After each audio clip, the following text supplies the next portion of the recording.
Hello friends, केम छो? स्वागत है तमारू धमोस किचन में। तो आज આપણે બનાવીશું। हेलो फ्रेंड्स, केम छो? स्वागत है तमारू धमोस किचन में। तो आज આપણે કેરી ગુંદાનું ખાટું અથાણું કે જે વડીલોથી લઈ અને બાળકો સુધી બધાનું જ ફેવરિટ હોય છે અને ખાલી રોટલી, ભાખરી, ખીચડી કે દાળ ભાત સાથે તેનો મસાલો નાખીને પણ ખાવાની ખૂબ જ મજા આવે છે। તો હું આજ આપને નવી જ રીતે જણાવીશ। અને આની પહેલાં પણ મેં મેથિયા ગુંદાનો અથાણું અને તેની રેસીપી મૂકેલી જ છે। અને ગુજરાતીઓની થાળી એટલે અથાણા વગરની તો નકામી જ।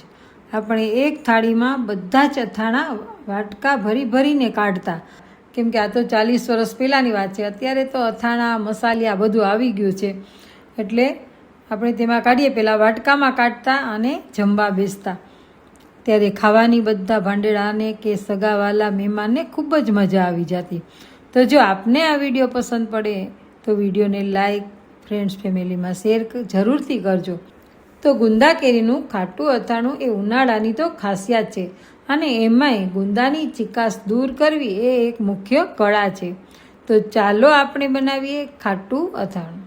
તો મેં અહીં 300 ગ્રામ ગુંદા લીધા છે અને ગુંદા છે ને હંમેશા તાજા જ લેવા।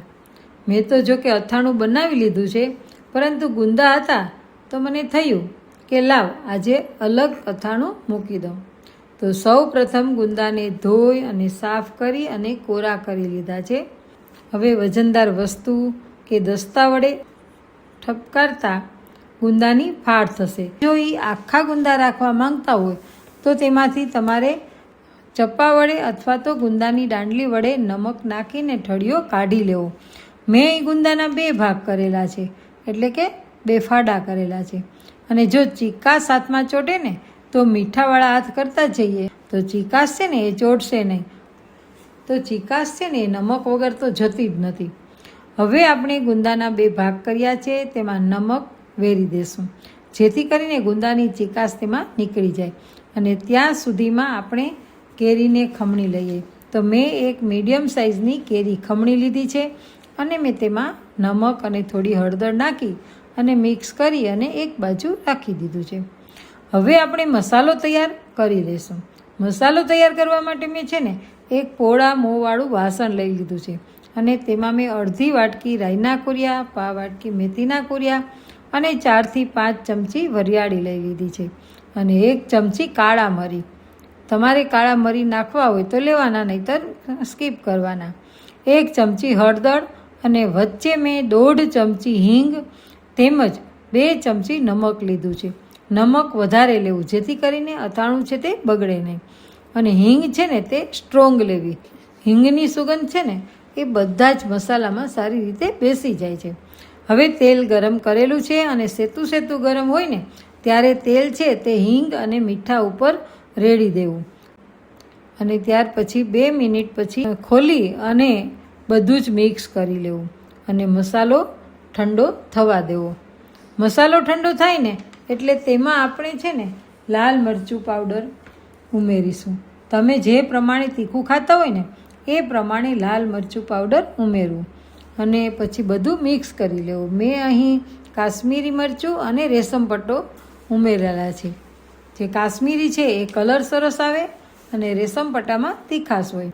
અને પછી તેમાં મેં જે કેરીને ખમણીને હળદર મીઠાવાળી કરી હતી ને તે મસાલામાં આપણે ઉમેરી દઈશું અને મસાલો આપણે એકદમ મિક્સ કરી દઈશું। તો જુઓ આપણો મસાલો એકદમ તૈયાર થઈ ગયો છે। આ મસાલામાં આપણે કેરી ખમણેલી નાખી છે। મિક્સ થઈ જાય ને એટલે આપણે જે ગુંદામાં નમક નાખીને રાખ્યા હતા ને તેને એક બાઉલમાં લઈ લઈશું, કેમ કે તેમાં મીઠાનું પાણી અલગ થઈ જશે। જરાક ગુંદા ફેરવીશું ને તો પાણી બધું નીચે રહી જશે। હવે આપણે આ ગુંદામાં ખાટું પાણી નાખી અને અડધી કલાક માટે રહેવા દઈશું। મેં એક બાઉલમાં ગુંદા લઈ લીધા છે અને પછી તેમાં ખાટું પાણી એડ કરી દીધું છે, એટલે ગુંદા છે ને એકદમ સરસ મજાના ચોખ્ખા થઈ જશે અને ગુંદામાં ખટાશ પણ ચડી જશે। હવે આપણે ગુંદાને કાણાવાળી જાળીમાં નીતારીને લઈ લેશું અને નીતરી જાય ને એટલે તેને આપણે તૈયાર કરેલા મસાલામાં ઉમેરી દેશું। ખાટા પાણીમાં હોય ને તો અથાણું છે તે બગડે નહીં। જો કે પહેલાંના વખતમાં તો અમે મોટા મોટા જિલ્લા એટલે ઘણા બધા મણનું અથાણું કરતા ત્યારે જિલ્લામાં ભરતા, પણ કોઈ દિવસ કાંટા પાણીમાં ન પલાળતા અને સીધા જ અમે ભરી દેતા. જો તમારે ગુંદા આખા ભરવા હોય ને તો ગુંદામાં મસાલો દબાવીને ભરી લેવો.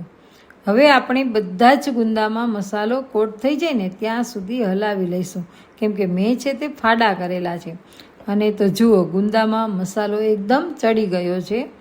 અને હવે તેને આપણે દબાવીને આખી રાત માટે રાખી દઈશું, એટલે ગુંદા છે જેટલા અંદર બેસવા હોય એટલા બેસી જાય.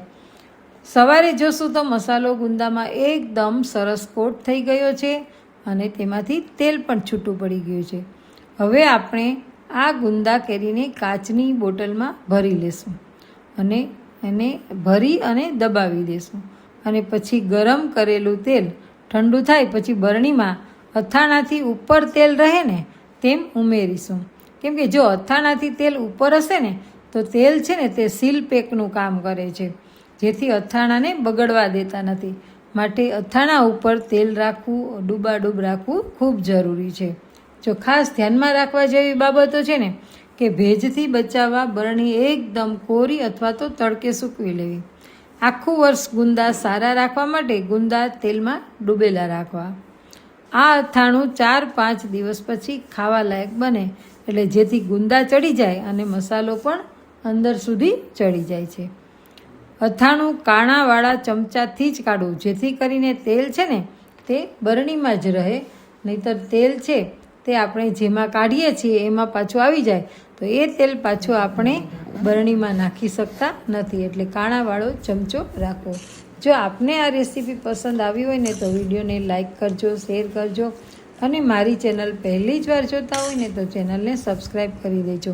ફરી મળીશું નવી રેસીપી સાથે. ત્યાં સુધી આવજો.